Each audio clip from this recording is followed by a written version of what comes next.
All right. Well, thanks everyone for starting to file in. We'll give it another minute or two as we get some more attendees jumping into the session. But thanks already.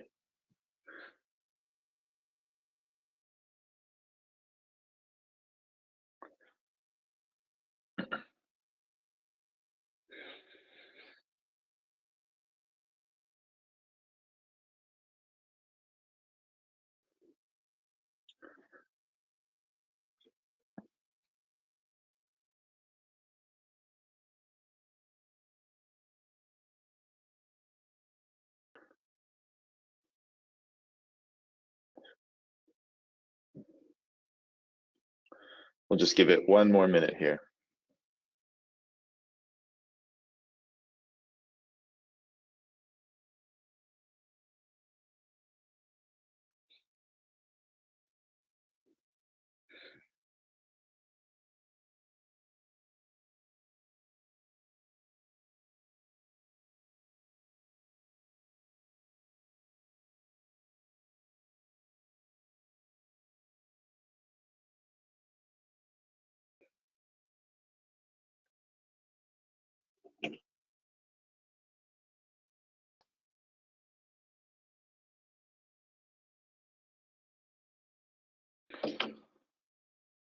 All right, well, we can go ahead and get started.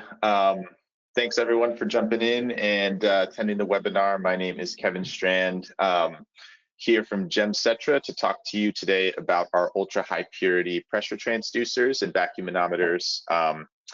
Hopefully the first in the series of a few webinars. This is really going to be just an overview of our product portfolio and on the ultra high purity side for our semiconductor customers, and want to get into future webinars a little bit more deep in the technical side and applications. But for now, we'll get you introduced to us. So Setra is a combined entity between two companies, Gem Sensors and Controls and Setra Systems.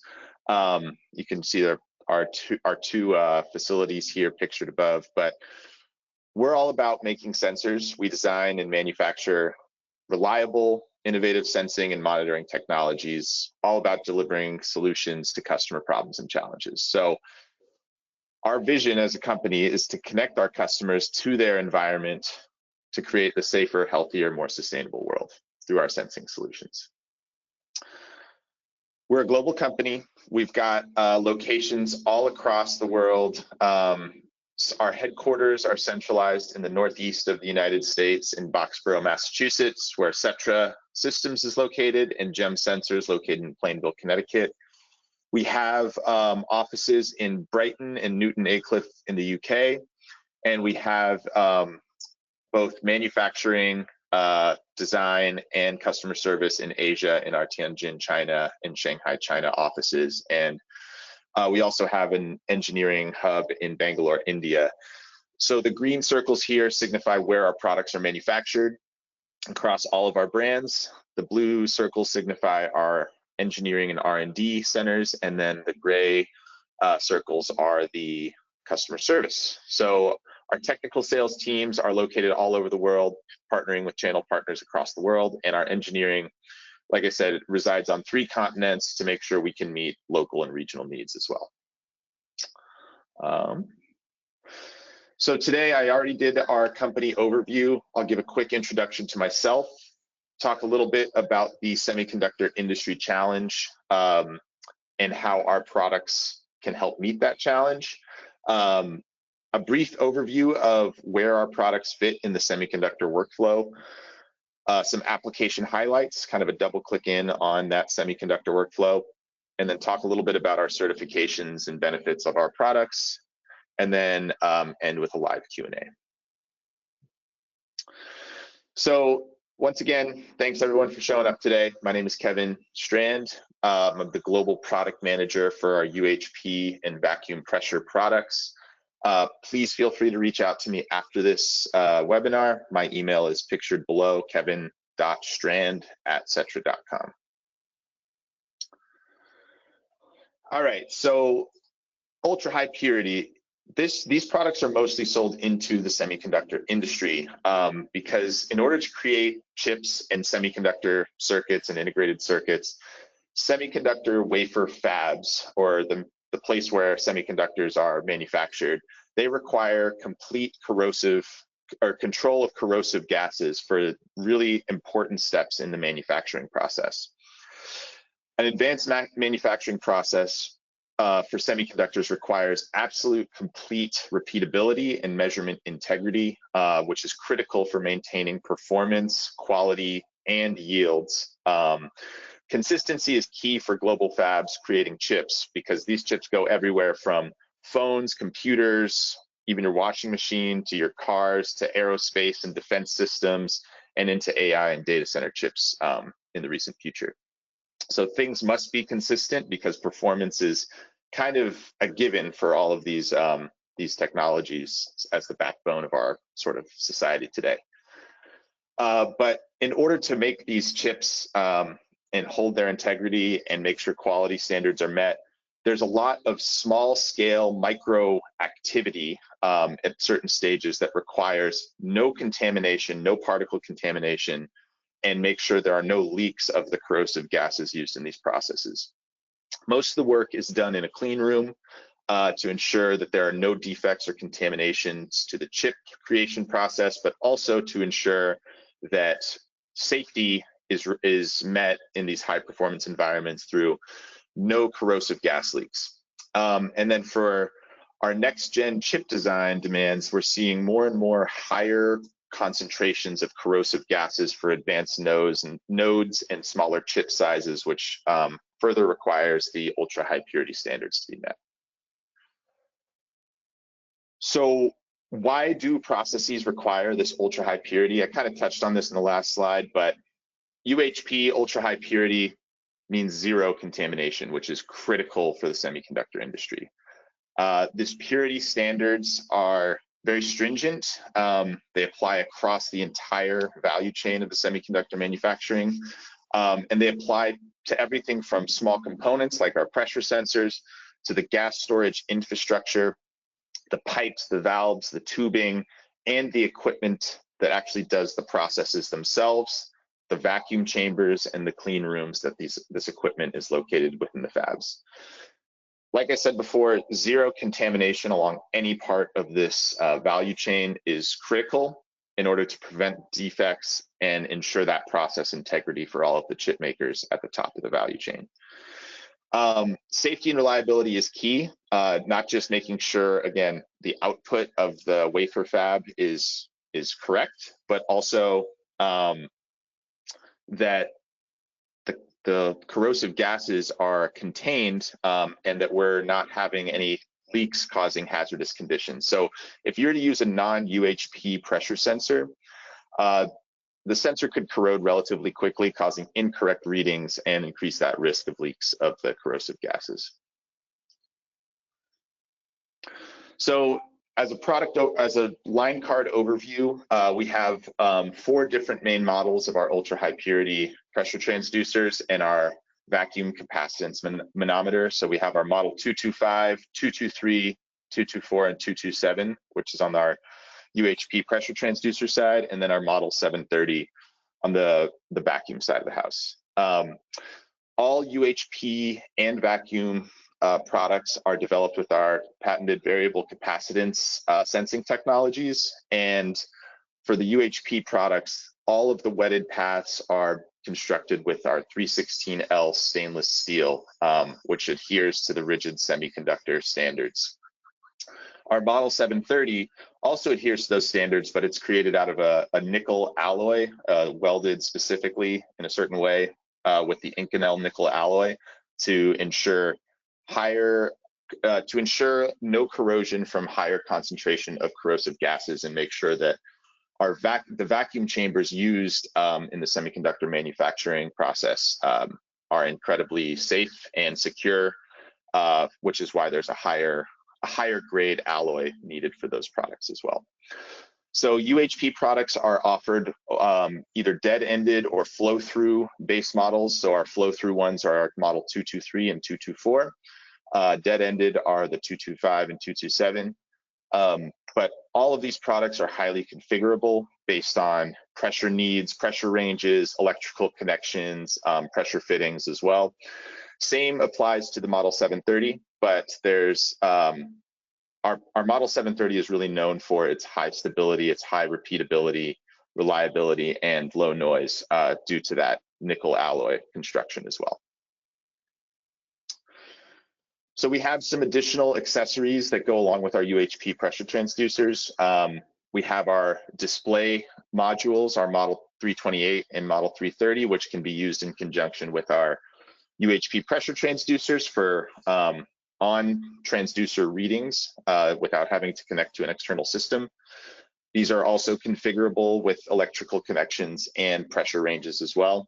And then we have our Model 321 gas cylinder scale, which is usually used in conjunction with the Model 225 in certain bulk gas storage systems. Okay. So for those of you who aren't as familiar with the semiconductor manufacturing workflow, our products are mostly found at the front end. They call this the front end of the semiconductor manufacturing process. So up front is where the integrated circuits and the chips are designed. But then once the design is set, we need to get raw materials into the process chambers in order to actually make the chips themselves. So raw silicon needs to be basically processed and grown into crystals and then sliced into very, very thin wafers, which are then ready for the fabrication process, which is then where Setra UHP and vacuum products come into play. There are key steps within this wafer fabrication step. I listed a few of them here, but just to list a few more: epitaxy, deposition, chemical vapor deposition, physical vapor deposition, atomic layer deposition, advanced lithography, EUV lithography, wet etch processes, etching processes, and ion implantation. These require very, very precise deployment of these different gases, usually into a vacuum chamber within a clean room. Once all these different processes are finished, then the wafer is ready for test and metrology, and then it basically set up to be cut and packaged and sent to all the end customers for final assembly into things like iPhones and data center chips and things like that. But again, we are mostly up at the very beginning of this process, making sure that these processes adhere to the really rigid, stringent quality and cleanliness standards that are required. So just to take a second look in here, the typical gas flow process in semiconductor manufacturing starts with the source. So outside of a semiconductor fab, there will be bulk tanks of gases where the majority is stored. But then those source gases will have connections either underground or through the facility to hook up to gas cabinets, which are stored in the floor below the clean room. I'll get into that on the next slide. But this is where the gases are pulled from the source tank to then get readied for deployment. So there will be usually a cabinet to make sure the gas cylinder stays enclosed in case of leaks, but this is where we will see our scales, our Model 321 at the bottom to sit the gas cylinder on, and then pressure transducers on top of the gas cylinder, and then on some of the piping assembly to make sure the pressure readings are consistent at a high pressure and ready for deployment as they move through the piping into the gas boxes. So the gas boxes sit outside of the tools, and they have a sub-assembly of gas sticks inside the gas boxes, where we'll tend to see a lot of our UHP pressure transducers as a part of an integrated system assembly. This is where there will also be a mass flow controller helping to provide the consistent flow of the gas, and then the UHP pressure transducer ensures it's at a consistent pressure needed to meet the process control requirements. So then, using the gas boxes, the gas is then delivered into the tool itself, where there will usually be a vacuum chamber or sitting within a clean room, which is where we start to see our vacuum manometers come into play to ensure this stringent process control and consistent pressure ranges are being met in the ultra clean vacuum environment. And some processes do include other UHP pressure sensors on the tool itself, again, to ensure consistent readings of pressure above a vacuum state as well.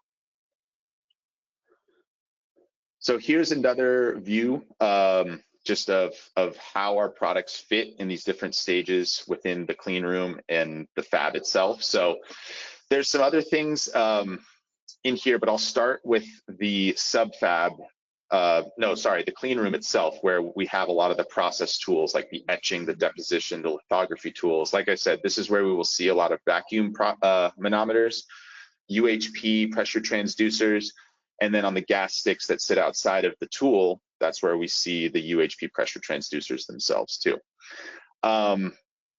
We also have some other products outside of UHP and Setra branded products that help with the semiconductor fab themselves. We also have our HVAC products that help with the fan decks and the room air quality, and then some liquid cooling systems on the outside of these process tools to ensure we have that the process stays cool and is sustainable. So we have a lot of GEMS branded flow sensors and flow meters that help out in that respect.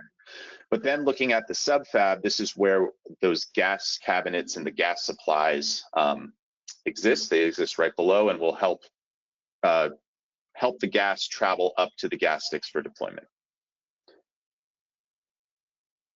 So taking a double click into the sub-fab gas delivery system, I kind of walked through a little bit about how the gas cabinets connect to that source gas outside the fab. Again, this is all around storing these corrosive gases in these high pressure cylinders, which are designed to prevent leaks. And there's multiple sort of things that help prevent against those leaks. The pressure transducer, making sure that the constant pressure is met. The gas cylinder scale to make sure that there's a sufficient amount of gas ready for deployment. And then the gas cabinet itself, making sure if there is a leak, it's contained within the gas cylinder or the gas cabinet. So there's usually around 4 to 7 pressure transducers in each gas cabinet, depending on how many gas lines are going out of it, and then weighing scales for every single gas cylinder. And so for our product solutions here, this is where we start to see our model 223, 225, and of course the scale itself, the 321. The gas cabinets then go into valve manifold boxes, which centralize flow from multiple gas cabinets and then basically help to triage and distribute specific gases to other process tools in the clean room itself. So these is where we'll see UHP pressure transducers on each outbound line. So again, we'll see a lot of model 223 and 225 used for valve manifold boxes as well. But these are two part of the gas delivery systems that are very, very closely integrated and work together.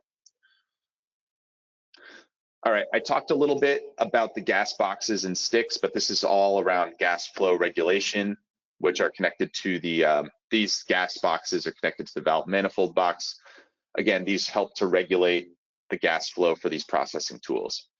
Very high density construction. Again, multiple gas sticks support that deployment of different corrosive media, different corrosive gases. It's not just one type of gas getting deployed.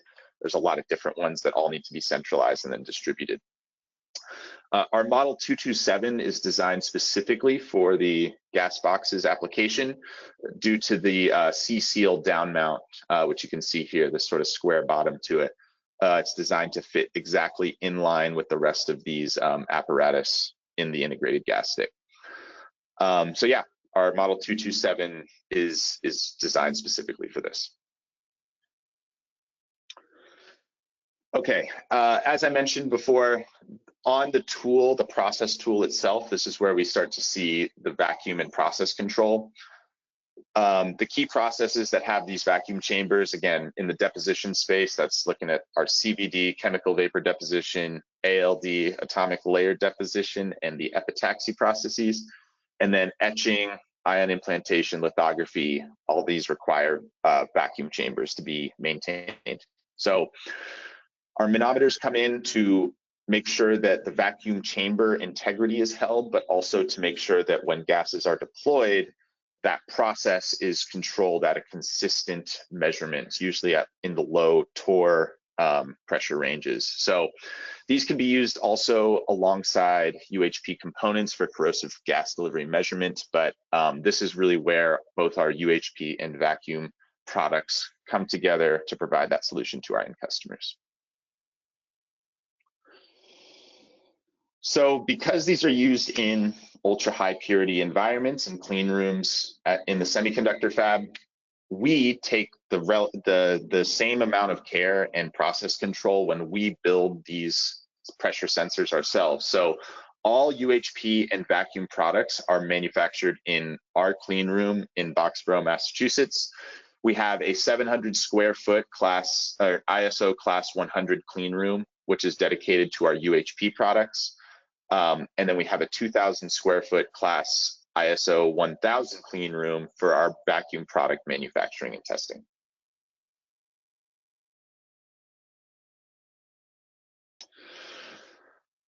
So looking at our products, why are they good? Simple answer is they're really accurate, they're very customizable, and they're very easy to use in the field. We have pretty high accuracy configurations up to plus or minus 0.25% of full scale readings or plus 1% of any reading. We have a lot of customizable outputs and fittings, anything from voltage outputs and pressure fittings, whatever is needed. I highly suggest anyone who is interested to check out our data sheets for the full list of all the customizable configurations. And then our user-friendly adjustments, we have easy access to the potentiometers for re-zeroing and span calibration in the field. So you can do what you need to do in the field to re-zero and refocus the span before you need to send in to Setra for a full calibration. And then we have our certifications and compliance. So our products with the 4 to 20 milliamp outputs are ETL certified, which conforms to certain UL 1604 standards and applies to the ATEX approvals and certifications as well. All the products that we make for UHP and vacuum are CE and RoHS compliant as well. So we are doing our best to adhere to as many standards as possible and looking to add more to our products in the future. Okay, so why choose us at the end of the day?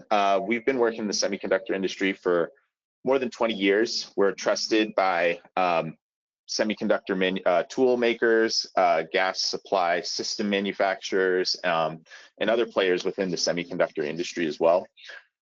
Our engineering team and technical support team has deep application expertise. They've been working on these products and the applications for years. They're ready to help, and that's one of the big values we provide to our customers is our engineering teams love working with our customers' engineering teams to find a solution that works to them, which is where we get that design to production support. So if you have a need, if a customer has a need, we are ready and willing to work with them to find out how our existing products either can work or need to be changed in order to find that solution for the customer.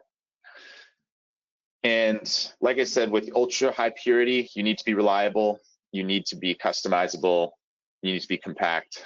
So we try to hit on all three of those things. And like I said, if we can't hit that with our standard products, we will look to find a solution that works for you. So that kind of comes to the end. We can open it up to questions. And yeah, thank you guys for listening. I appreciate your time. Great, thanks, Kevin. It looks like we have a couple of questions that came through. So the first question is, what are the key performance metrics for the UHP sensor, such as accuracy, response time, overpressure protection? And could you describe the calibration process and its frequency, to ensure long-term reliability? Yeah, so I think for the key performance data, you kind of mentioned the ones up front. Accuracy is obviously a really important one. Nonlinearity, hysteresis, yeah, I think those are some of the main performance indicators. Response time as well is really important for our vacuum capacitance manometers as well. For calibration processes, so I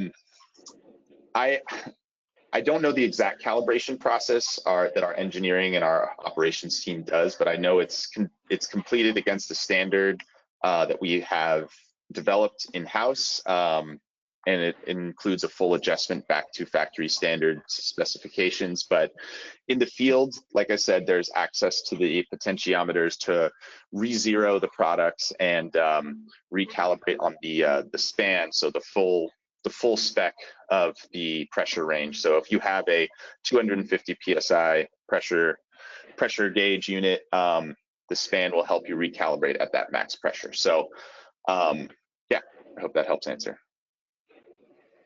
Great, thank you. Another question, are there options for customizing the UHP sensors to meet specific application requirements? How adaptable are they to varying conditions? Yeah, I think I tried to touch on this a little bit, but we are ready to work with you to figure out what is needed from you. Our electrical outputs range anywhere from 4 to 20 milliamps to 0 to 5, 0 to 10 volts, DC volts. We have a lot of different electrical termination options, D-subs, cable fittings, bayonet connectors, 4-pin M12s, a lot of things that are willing to work with you. Again, I highly recommend checking out our data sheets to see our standard configurations, and then anything else needed, we can work with you with our engineering and our operations to find out what works for you. Awesome. Another question that came in, are the products NIST certified? That is a good question. Well, I will say our calibration procedures are NIST certified because our calibration procedures and our facilities meet the ISO standards, ISO 9001, which does qualify for NIST qualification as well. So I think our processes and our manufacturing sites are certified to that extent, which means our products are as well. Great. And then we had another question about getting your contact email. I added that into the chat here, so if anybody needs that, and we will also send that out in a recap email. We'll also send a recap of the on-demand recording, so you can watch this webinar on replay as many times as you'd like. It looks like we got another question in. Do you have or develop digital interfaces like IO Link? That is on our roadmap. We want to get there. Currently, we don't have that offering today, but that is on our product development plans because we're hearing that come up as an industry standard. So that's something we're actively looking to do. If you're interested in hearing more as we develop it, please reach out to me and we can start talking about it. Great. So there's no other questions that came in. Okay.